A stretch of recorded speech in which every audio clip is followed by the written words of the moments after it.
धन्यवाद अध्यक्ष महोदय जी।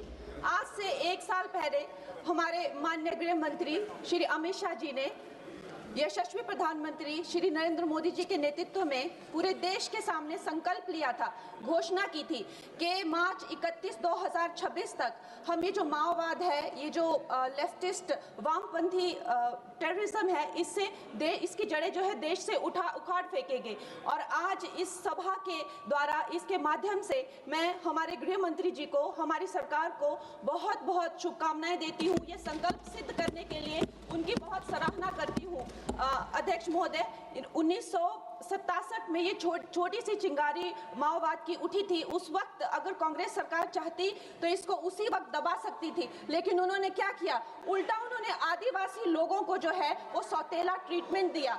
उनके बीच में जो एक वैचारिक दूरियां थी उनको कभी भी उन्होंने खत्म नहीं किया। और जब ये माओवाद की समस्या हम उनके सामने आई तो जैसे मेरे भाई संबित पात्रा ने पूरे देश के सामने आज बताया कि सोनिया जी और राहुल गांधी जी की वामपंथी सरकार प्लस उनके वामपंथी सलाहकार प्लस उनके जो वामपंथी मित्र और ये वामपंथी टेररिस्ट और इनको जो भी जितने भी फंडिंग होती थी, जो भी इनके हथियार होते थे, गोला बारूद होते थे, वो उन लोगों से आते थे जिनके साथ ये कांग्रेस की सरकार उठती बैठती थी। तो हम लोग क्या अपेक्षा कर सकते हैं? क्या कोई समझौता इनके बीच और वामपंथी उग्रवादियों के बीच हो सकता था? नहीं हो सकता था। और उसका क्या परिणाम हुआ कि ये जो वामपंथी उग्रवादी हैं ये बिल्कुल आउट ऑफ कंट्रोल हो गए। इन्होंने खून की नदियां बहा दी, इन्होंने 16,000 से ज्यादा अटैक किए, इन्होंने 2,000 से ज्यादा सुरक्षा कर्मियों को मार डाला, इन्होंने छोटे छोटे बच्चों की जो है वो जिंदगियां ले ली, वहां पे नरक बना दिया। इन्होंने तीन पीढ़ियां ये जो है नक्सलवाद की जो आग में है जो इन्होंने झोंक दी। और जब इसके अंधेरे में पूरी तरह से जो ये क्षेत्र है जो डूब गए, जिन छोटे छोटे बच्चों के हाथ में लैपटॉप और कलम होनी चाहिए थी उनके हाथों में इन्होंने बंदूकें दे दी। अध्यक्ष महोदय, इन्होंने जब पूरी तरह से उनका भविष्य खत्म कर दिया तो पूरी तरह से अंधकार में तो अपना हाथ झटक लिया। इनको रेड कॉरिडोर बोल के, नो गो जोन बोलकर जो है पूरे देश में बदनाम कर दिया।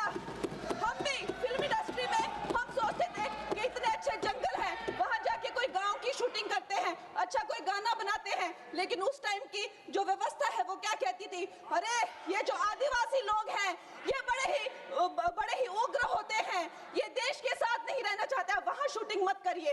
खुद की असफलता छुपाने के लिए इन्होंने पूरे देश से जो है आदिवासी समाज को इन्होंने आइसोलेट कर दिया। लेकिन हमारे प्रधानमंत्री श्री नरेंद्र मोदी जी कहते हैं कि रात चाहे कितनी भी लंबी हो वो रात ही है, सवेरा होना निश्चित है।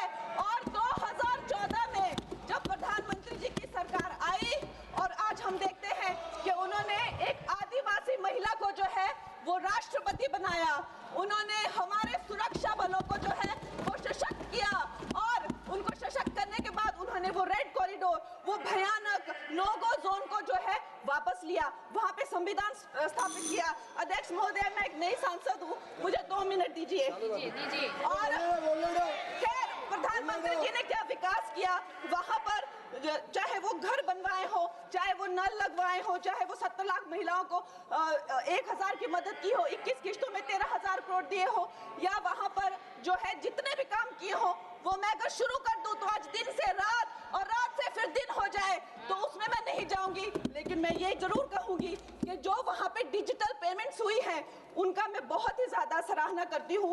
उससे जो नक्सलियों का जो वित्तीय नेटवर्क है वो टूटा है, जो वो वसूली का काम करते हैं वो टूटा है, जिससे वो खोखले हुए हैं। उसके साथ में सबसे सराहनीय काम जो किया है वो मैं कहूंगी विकास और विश्वास के साथ जो हमारी सरकार ने इसको जोड़ा है। उसके उपरांत जो है उन्होंने जो समर्पण की नीति अपनाई है, 8,000 से ज्यादा युवा जो हैं वो समर्पण कर मुख्य धारा से जुड़े हैं, उनको 5 लाख की राशि और उनको रोजगार दिया जा रहा है। महोदय जी, मेरे पास कहने के लिए तो बहुत है लेकिन मुझे बहुत ही कम समय मिल रहा है। सदन के पास समय नहीं है। इस तरह की नीति हमने दोगो में भी अपनाई है और वहाँ भी बोडो में, आसाम में भी 10,000 से ज्यादा लोगों ने समर्पण किया है। और मैं अंत अध्यक्ष महोदय जी, मैं यही कहना चाहूंगी कि गृह मंत्री जी ने और प्रधानमंत्री जी ने पूरे देश में यह संदेश दिया है कि ये देश बंदूक की नोक से नहीं चलेगा, ये देश संविधान से चलेगा, ये देश जनता के विश्वास से चलेगा। फिर से मैं अपनी सरकार को बहुत बहुत बधाई देती हूँ। धन्यवाद। श्री हनुमान बेनीवाल। खुशी जताई। देश की करोड़ों लड़कियों को प्रधानमंत्री जी ने क्या संदेश दिया? सर, अखबारों में है। अखबार में नहीं, मेरा कुछ भी बोल के चले जाते हैं क्या? अरे ये तो कैसा क्या है इनके पास? ऐसा ही कोई आरोप लगा दीजिएगा। कोई नियम कानून नहीं है।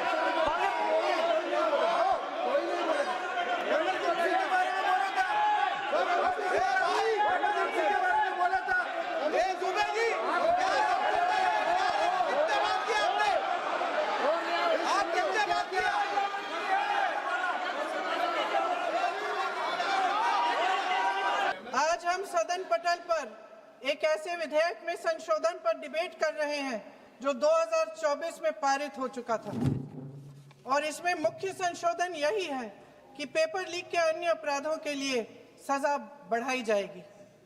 मगर जब से ये विधेयक पारित हुआ तब से अब तक इस सरकार ने एक भी अपराधी को सजा नहीं दी। आपने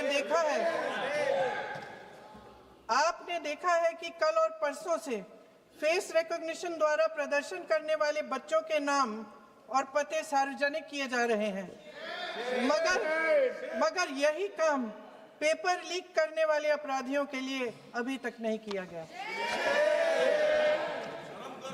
ना इस विधेयक में पेपर लीक रोकने के कोई ठोस कदम है। इससे देश के युवाओं का भरोसा कैसे बनेगा? अध्यक्ष महोदय, आदरणीय प्रधानमंत्री महोदय जी को आपके माध्यम से मैं कहना चाहती हूं कि शायद उन्हें अपने सलाहकार बदलने चाहिए। वे असलियत से एकदम टूट चुके हैं। नई कमेटियां बनाने से काम नहीं चलेगा। उनका अध्यक्ष चाहे कोई भी हो। राधा कृष्ण कमेटी भी व्यवस्था में सुधार लाने के लिए बनी थी। आज तक उसकी एक सिफारिश लागू नहीं हुई है, और इस नई कमेटी में तो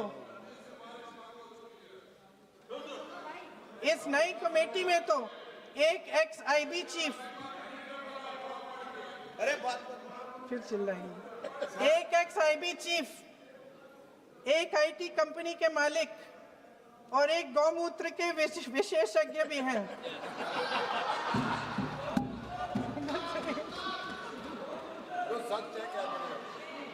इन्हें शिक्षा के बारे में क्या पता जी? सर, सच है